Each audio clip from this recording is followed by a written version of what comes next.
Hi all! Mag-iskot ta karon sa kalahian sa jiman, nunde, hajiman o 그런데. So ang jiman, nunde, hajiman, 그런데 or kunde kani sila upat ang ilang translation or ang equivalent niya sa English nga word kay but. But as in pero. Same silag meaning, pero lahi-lahi sila og style sa paggamit or pag-connect sa mga words. Ako yung reason ng bat ha, basta bat ni siya. So, kaning jiman is i-add nimo siya or i-connect nimo siya sa verb or adjective. So, di ba, if mag-connect ta or mag-conjugate tag verb or adjective, di ba, mag-start ta sa iyang dictionary form, tung na ay da. Then, i-remove ang da. Then, i-add nimo diretso ang jiman.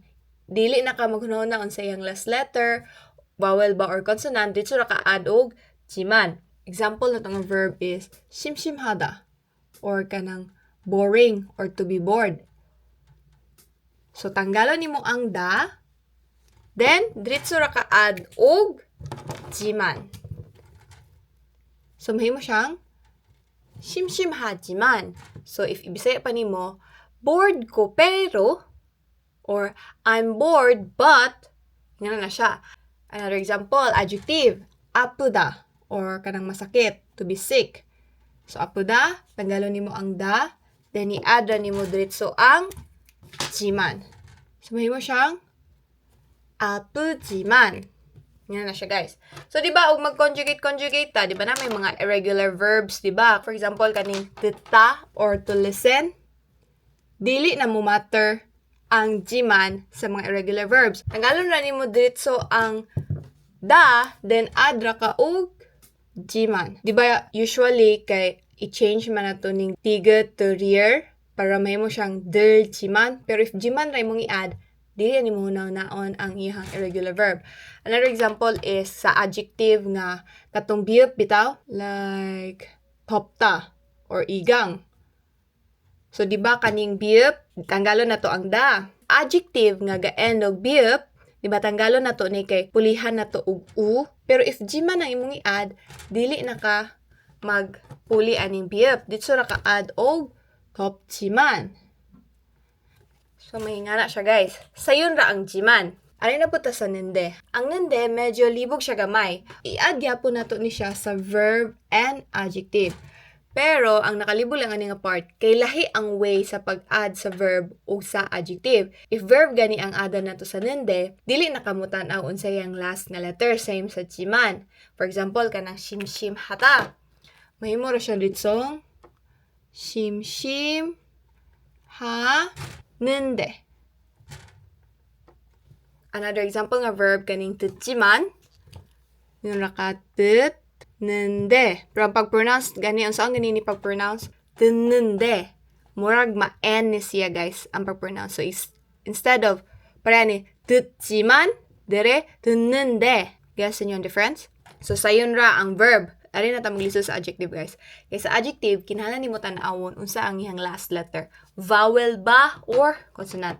If vowel gani ang last letter sa adjective, ang imong i-add is N, unya, de. If consonant gani ang last letter sa adjective, inde. For example, ganing apuda. Mahimo ni siyang, unsa man? Apu. Ang last letter niya kay vowel man, mo nang mahimo siyang apunde. Then kaning topta. Topta. Or to be hot. Or igang. Sama na to ni pag-add og nunde. Nangalon di ba na to anda? Kaning sa adjective, guys, mo follow siya sa irregular nga words nga rules. So, mahimo ni siyang to, u, toun, de. Remember pa mo sa rules sa irregular verbs? If wala pa, balik mo sa how to conjugate into past tense. Kaya di na ta mag-explain na to. So, mo ni siya ang nunde. Gets ra? Gets ra na kay Boko. Ayaw mo kabala ka, kay kaning hajiman o 그런데 or kunde, kani silang duha eh, same ra ni sila ha. Murag shortcut ra ning kunde, murag more casual. So, kani silang duha, independent ni sila, guys. Dili na ni sila mag-agad or magsalig sa verb or adjective. pero gyud ni sila as in nga pero left. If mingon kag hajiman, pero na ni siya. If mingon kag nende, dili na masabtan guys. Kinahanglan ni siya nga isumpay og verb or adjective para mahimo siyang pero. Kani silang duha, wala na ni sila gasalig. Independent na sila. Sana all. Gets naman ninyo yung sound pagsumpay, no? Mag-try to create og sentence. Gamito nato tong pinaka-simple nga sequence on how to create a Korean sentence. Unsa man to? Remember pa mo? Remember, oy, dapat ka remember. Kato is subject or topic plus object plus verb. Mo siya ang pinaka-simple or pinaka-basic nga sequence. So, ang atong example, mingon ta og lisod ang Korean pero lingaw. Tinod ba? Tinod eh. So, in English, mingon ta og Korean is difficult. Korean is difficult. But it's fun. I-try na ninyo ni translate into Korean using this, then i-add nimo maski asa ni nila. If kaya ninyo kanaupat, mas maayo.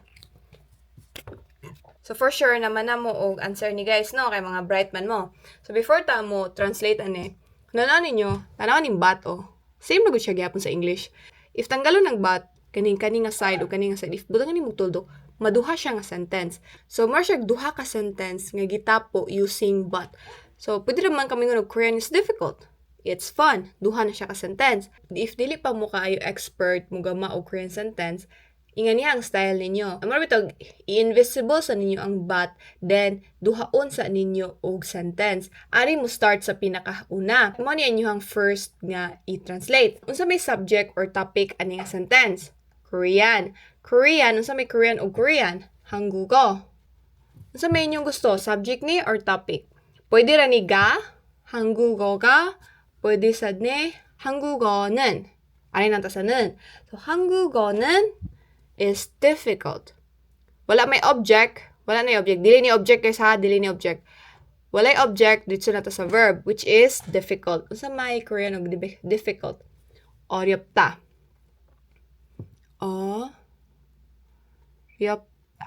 Next is it's fun. Laktawan sa nato ang bata. Umiyo mo apilon pa nako ni og translate ning it's. Di na to ni siya i-translate ang it's kay na naman dirig it's na mamaningis gutan ag hanggugo. So fun na nga to ang i-translate. Ang fun in Korean is 재미있다. So kani mana na tag-translate ane. Unsa naman nato pag-insert sa but? Sa tunga pud siya i-insert guys. Same sa English, sa tunga pud i-insert ang but sa Korean. Diri na to siya sa difficult i-insert. So 어렵다 tanggalon nimo ang ta. Then adda na to og jiman. So na to ni siya pag-add. Very good. Ditso ra ka add og jiman. Itapo siya sa kwan guys ha. Itapo siya sa word. 한국어는 어렵지만 재미있다. Pwede ra katama na rin 재미있다. Pero pwede sa nimo ni siya i-conjugate into present tense. May mo siyang 재미있어요. Another but. 는데. Sama na to ni siya pag-conjugate sa 는데. So, tanggalon na nato ng BF kay i-change na to into U. And then, ada na to og very good ay. Ka-very good ba ninyo ay? And then, sabihin mo siyang 한국어는 어려운데 재미있어요. So, another is 하지만. Sa haon man to pag-add ang hajiman. Watch, ningon ka independent man siya. So, na to na siya pag-add. So, balik ko na to ning 어렵다. So, man na to pag-add ang hajiman. Diretso ra ka butang sa hajiman diri sa tunga, guys. Isbog na to ni 재미있어요. Diretso ra ni mo add ang hajiman diri sa tunga. 하지만. So, mayroon ka, 한국어는 어렵다. 하지만 재미있다네 or 있어요. Kaya nag-있어요 man ka dire sa imuhang 어렵다, mahimo sad ning 어려워요. I-conjugate nimo siya into present tense pod. 어려워요. If nakalimot mo sa pag-conjugate, guys, balik mo dito ha. Balik mo. Kay kina-importantihan to kayo. So 한국어는 어려워요. 하지만 재미있어요. Nakita niyo yung difference? Then sa 그런데 o 근데 same ra gyapon guys. Dili ra gyapon. Miyon ra kag 그런데 한국어는 어려워요. 그런데 재밌어요. Or 한국어는 어려워요. 근데 재미있어요. So gets na ninyo no? Nga to ra siya guys. Maghatag ko lang example ha. Another example, gusto ka mingon og I have money. I have money, but I don't have a uyab. Kaya taas mo ng boyfriend, girlfriend. So, I have money, but I don't have a uyab. Na ako'y kwarta, pero ako'y uyab. I-translate na ninyo ni into Korean, guys. So, yasum na ako nga man mo translate ha. So, pwede ta mo ingon og 저는 ganyan itong gamiton, 지만. 저는 money Huni, may mo. Watch, ganun topic na yung subject na pwede na guys. Pwede na sila magbaylo-baylo. Kanilang is, dili man ikaw ang gi-subject, kwarta man ang ato ang bida nga naa kay kwarta. Dili ikaw ang nay kwarta, naa kay kwarta. So, 저는 돈이 있지만 남자친구는 없어요. pwede nga na. Or, pwede sad nga, 저는 돈이 있는데, kanina po, 근데 남자친구는 없어요. 하지만 저는 돈이 있어요. 하지만 남자친구가 없어요. Another one, 그런데 or 근데, pero 근데 akong gamiton, kaya ganahan ko 근데. 저는 돈이 있어요. 근데 남자친구가 없어요. Ang difference niya guys is if 지만이 mo gamiton, like 저는 돈이 있지만 남자친구는 없어요. If 있지만이 mo hang pasabot, mura kang ningon sa Bisaya og na ako'y kwarta, pero wala ko uyab. Like, nangisog ka nga wala kay uyab, pero wala ko'y uyab. Like, ang focus mo sentence kay, pero wala ko'y uyab. Gets niyo? Pero if may yung ganikag, 저는 돈이 있는데 남자친구는 없어요. Kani siya, kani 있는데, mura ka og ni share kag information, like, wala ka nangisog bitaw, like, niyon na ka, like, share ko lang nga nako'y kwarta, pero wala ko'y uyab. Gets niyo? Ang difference sila duha, like, opposite siya based on emotion. Pero if meaning, same ra. Gets niyo? Gets na lang kay mga baitman mo. If hajiman kaning hajiman is mostly gina-use ni siya for writings bitaw. Kanang mga presentation. So, more on sa professional ni nga side. So, formal ni siya. If sa Tagalog pa, mura kag medyo lawm nga bat bitaw. Like, mura kag sa pagkat, datapuat, nga na bitaw, mura kag ni gamit ana. Pero pwede na gud mo siya gamiton. Dili siya casual nga ginagamit for conversation. Guess ninyo? Pero ang meaning, same na gud gyapon. Kaning 그런데 o 근데, same siya og emotion aning 지만. Pero, ang kalahian nila guys kay, kaning 근데 man gud is, di ba, independent na siya. So, hindi na siya need isumpayan eh. So, like, butang na to nga ningon na ka og, nakoy kwarta. Ni stop ka diha. So, wala ni mo siya nasumpayan sa imong pero. So, instead nga, mubalik na pug kag ingon og wala ko'y kwarta or 저는 돈이 있지만 or 있는데 instead nga moingon ka na pwede ra ka mo dito og 근데 남자친구가 없어요. Guess niyo ang difference? Umiyong kag 지만 남자친구는 없어요. Kaya mag-iktuo mo nga 지만 is but. So gamiton nimo siya same sa 근데 og 하지만 dili. Again, dili pwede ning 지만 og 근데 nga i-independent nimo siya. Always yun siya na ay tapad nga verb. Kaning hajiman ug 근데 di na siya need og tapad nga verb. But yun ni siya nga but. Kani is like verb but. Gets niyo yung difference?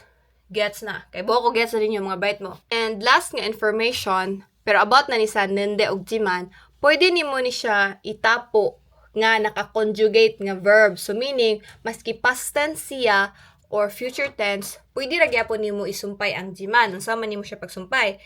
if jiman gani nga past tense, like for example, butang na to, nikaon ko pero, so ang i-add ni mo na is at jiman or otjiman. Kagets na mo no, base nino. Ug sa mga wala na kagets, mura ragug ka og kunwari butang na to, mogossoyo. Past tense di ba ni?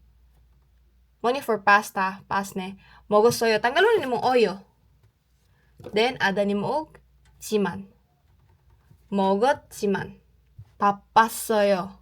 busy. 바빴어요. tanggalin mo ang oyo. 바빴지만. Gets?